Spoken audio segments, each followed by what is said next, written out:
അസ്സലാമു അലൈക്കും വറഹ്മത്തുള്ളാഹി വബറകാതുഹു.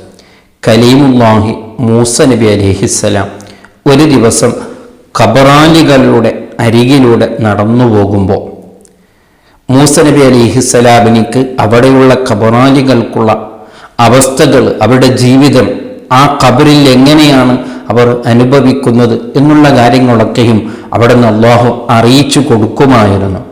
ആ കൂട്ടത്തിൽ ഒരു ഖബറാലി വല്ലാത്ത പ്രയാസപ്പെടുന്നതും അള്ളാഹുവിൻ്റെ സബാനിയത്തായ മലക്കുകൾ ശിക്ഷിക്കുന്ന രംഗം ഒക്കെയും മൂസ നബി അലൈഹി സ്വലാം അവിടെ നിന്ന് കാണുകയാണ്. അങ്ങനെ മൂസ അലൈഹി സ്വലാം അവിടെ നിന്ന് പോയി അവിടെ നിന്ന് തൻ്റെ കാര്യങ്ങളൊക്കെ ചെയ്ത് തിരിച്ച് അതേ റൂട്ടിലൂടെ, അതേ ഖബറാലികൾ, അതേ മക്ബറയിലൂടെ ഇങ്ങനെ തിരിഞ്ഞു വരുമ്പോൾ ആ ഖബറാലിൽ തന്നെ കാണപ്പെടുന്നത് വല്ലാത്ത നല്ലൊരു അവസ്ഥയിലാണ്. നല്ല സന്തോഷമാണ്. ഇപ്പോൾ ആ ഖബറിൽ നേരത്തെ പോകുമ്പോൾ ദബാനിയത്തായ മലക്കുകൾ ഉണ്ടായിരുന്നു. ഇപ്പോൾ കാണുമ്പോൾ ദബാനിയത്തായ മലക്കുകളില്ല. അവിടെ റഹ്മത്തിന്റെ മലക്കുകളാണ് കാണാൻ പറ്റുന്നത്.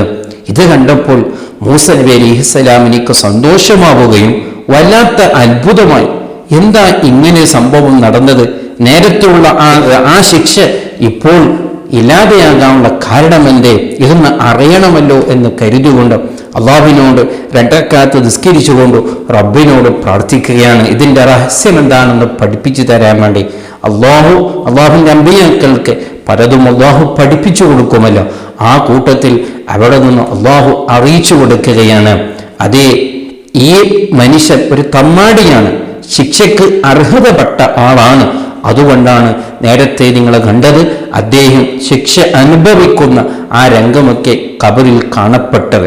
പക്ഷെ എന്നാലും ഇയാൾ മരണപ്പെടുന്ന സമയത്ത് ഇയാളുടെ ഭാര്യ ഗർഭിണിയായിരുന്നു. പിന്നീട് ആ സ്ത്രീയെ ഒരു ആൺകുട്ടിയെ പ്രസവിക്കുകയും ആ ആൺകുട്ടിയെ ആ സ്ത്രീ നല്ല നിലക്ക്, നല്ല ദീനീ ചിട്ടയോടുകൂടെ കുട്ടിയെ വളർത്തുകയും ഇപ്പൊ കുറച്ചൊക്കെ ആ കുട്ടി വലുതായിട്ടുണ്ട്. ഇപ്പൊ ദീനീ പഠനം അവിടുന്ന് പഠിക്കാനുള്ള അവസരം എത്തിയിട്ടുണ്ട്. ഇന്നത്തെ ദിവസമാണ് ആ കുട്ടി ആദ്യമായി ഒരു ഉസ്താദിന്റെ കീഴിൽ പോയി ബിസ്മില്ലാഹി റഹ്മാനിർ റഹീം എന്ന് പഠിച്ചു. ആ കുട്ടിയുടെ വായിൽ നിന്ന് ബിസ്മി ചൊല്ലി. അപ്പോൾ എൻ്റെ ഒരു അടിമയുടെ കുട്ടി എൻ്റെ പേര് പറഞ്ഞപ്പോൾ പിന്നെ ആ കുട്ടിയുടെ വാപ്പയെ ശിക്ഷിക്കാൻ എനിക്ക് വല്ലാത്ത നാണമാണ്. ഞാനങ്ങനെ ശിക്ഷിക്കുന്നവനല്ല.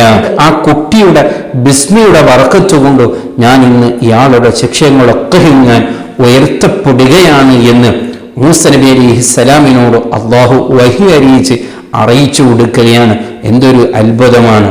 മക്കൾ ഇൽമ പഠിച്ചാൽ, ദീന് പഠിച്ചാൽ, ഖുർആൻ ഓതുന്നവരായാൽ, അതേ റബ്ബിനിക്ക് ഇബാദത്ത് ചെയ്യുന്നവരായാൽ തീർച്ചയായിട്ടും മാതാപിതാക്കൾക്ക് വലിയ നേട്ടങ്ങളുണ്ട്, വലിയ ബർക്കത്തുണ്ട്.